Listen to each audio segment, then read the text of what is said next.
So, is it our parents' fault that we ended up with bipolar disorder?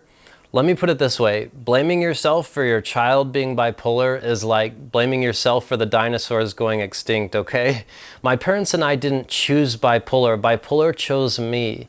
And this is coming from someone who's severely bipolar. So to all the parents out there wondering if you could have done anything differently, it's not your fault.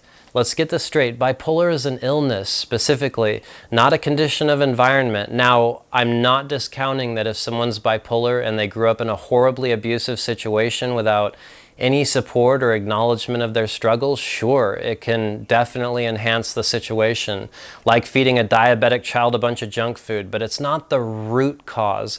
There's a big difference. There's extensive research data now that shows how psychiatric conditions in general are caused by combinations of things like life events, environmental circumstances, genetic vulnerability is a big one, and even brain damage caused by trauma or certain types of excessive drug use can contribute to mental illness.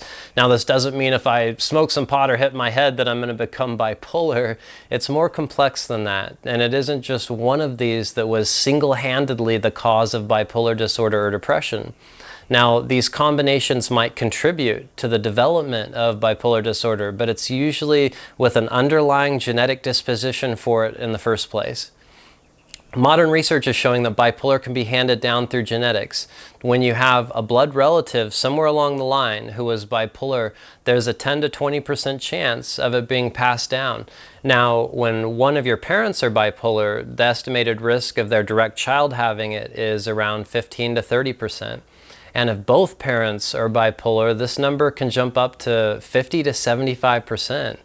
That's quite the chance, but it's just chance. It's basically a roll of the dice. So my parents handed me a genetic code, but they didn't intentionally bestow depression or bipolar disorder on me any more than they intentionally made me a little shorter or that I have curly hair. I also want to mention that only in recent decades has bipolar even become a real thing that people are aware of. My parents had no idea what bipolar was when they had me, and even if they were bipolar experts, it shouldn't prevent them from having a child. Just like if one of them had cancer, they shouldn't not have kids out of fear that their kids might get cancer someday. We all have to see the innocence in the situation here and know that we might be bipolar, but we can't just throw all of the blame on our parents. Blaming our parents for bipolar or depression is easy. It's so easy for me to just say that I'm fucked up and miserable because my parents made me this way, instead of doing all of the really hard work that I had to do in order to manage my illness as an adult. And a really sad part is the fact that many parents, even if they protest out loud in one way or another, end up blaming themselves. I know so many parents, including my own, had feelings of guilt about their child experiencing mental illness and often wondered if they could have prevented it by doing something differently or by, quote, being better parents. And a lot of them will wonder if it was because of their divorce or getting sick while they were pregnant or not being a strong enough parent. And on top of that, society will often reinforce those feelings of guilt, like when a parent is told, you just need to get your shit together and get your kids under control. My mom earned her gray hairs raising a bipolar kid like me. Let me tell you, I wasn't a kid born with angel wings, that's for sure. Even the most involved, nurturing, loving parents, though, can't prevent mental illness. Another thing that's really important here is that not all parents understand the symptoms or even know what to look for, much less what's going on with their suffering child. So how can they have the skills to be supportive of something that they don't understand in the first place? It took my mom a really long time and a lot of hard work on her part just to gain the skills to understand me. And everyone has varying abilities when it comes to being able to cope or understand. It was really easy for me when I was younger to just have these high expectations that my parents should just get me because they're the grown-ups. But now that I'm a grown-up, I don't know how she did it, but she did. It's important to respect that their growth is theirs and the bipolar experience and our growth is ours. Sometimes the bipolar person has to grow even if the parents don't understand or support them. It shouldn't stop them from continuing on their journey. Parents get this lion's share of blame for their kids' mental health issues from many different angles, and not just from us. A common stereotype that really impedes progress is how many people in society think that if someone ends up bipolar, that they must have had a horrible childhood. It's hard enough for parents to know what's going on with us in the first place, and then when they finally reach out for help, sometimes they're met with the assumption that they're just bad parents. And this can stop parents from continuing to seek help or treatment that is so necessary with bipolar disorder.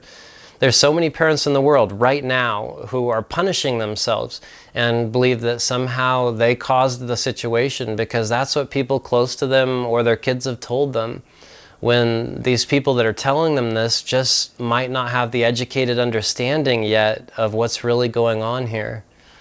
There's millions of people who have survived the most abusive, horrific upbringings, and they don't suffer from mental illness, just like there's a lot of people suffering from bipolar who came from very happy, healthy homes.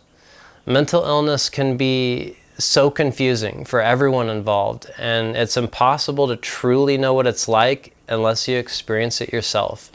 I'm so lucky that my mom is my best friend, and it wasn't always like that. It's really sad, but mothers specifically end up taking such a beating when it comes to mental health. If you read older psychology textbooks, they allude to things like schizophrenia is caused by overbearing moms, and the eating disorders can be blamed on over-controlling moms, and they say that OCD is caused by neurotic moms, and when it comes to bipolar, watch out, it must be a problematic mom behind the scenes. There seems to be so much misdirected blame on just dysfunctional families and especially moms. And for so long, no one even questioned it. Again, I'm not downplaying the fact that an abusive upbringing can cause serious psychological repercussions. I'm sure there's people watching this video right now that didn't have an ideal childhood, and it may have contributed to the way that they express or experience their condition. So if you're the parent of a bipolar kid, sometimes all you can do is just acknowledge or tell them that it must be really hard to go through what they do and that you just can't imagine what it's like to experience life in the way that they do. Let them know how proud you are of them for being so strong to deal with the things that they do. Tell them that they can talk to you about anything and that you're here to help. Let them know that they're loved unconditionally, and be very, very patient and kind when they're completely irrational or crashing. Even if they act like they don't care, they're going to hear what you said, and when the dust settles, they'll remember it.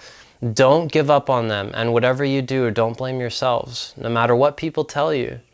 So to all the parents and loved ones who have done everything that they could to understand, help, and support someone who's bipolar, thank you with all my heart. I hope some of the things that I said today help people who are looking for answers. That's why I started Polar Warriors. I wanted to make a channel that focuses on tools, education, and wisdom to not only help those that are struggling with the bipolar experience, but their family, friends, and loved ones as well. Little things can go a long way, so I'm not asking you to like, comment, and subscribe to the channel for me. I'm asking you to interact with my channel so YouTube can see that there's content here that might help other people and that they might want to see it, that's important. Just liking a video or subscribing actually increases the chances of others seeing it, so doing it because you want to help others, not for me. That's why I'm here. I don't make a dime doing this. I just want to help others to not suffer as much as I did, because we all breathe the same air. Thank you for watching. Take care.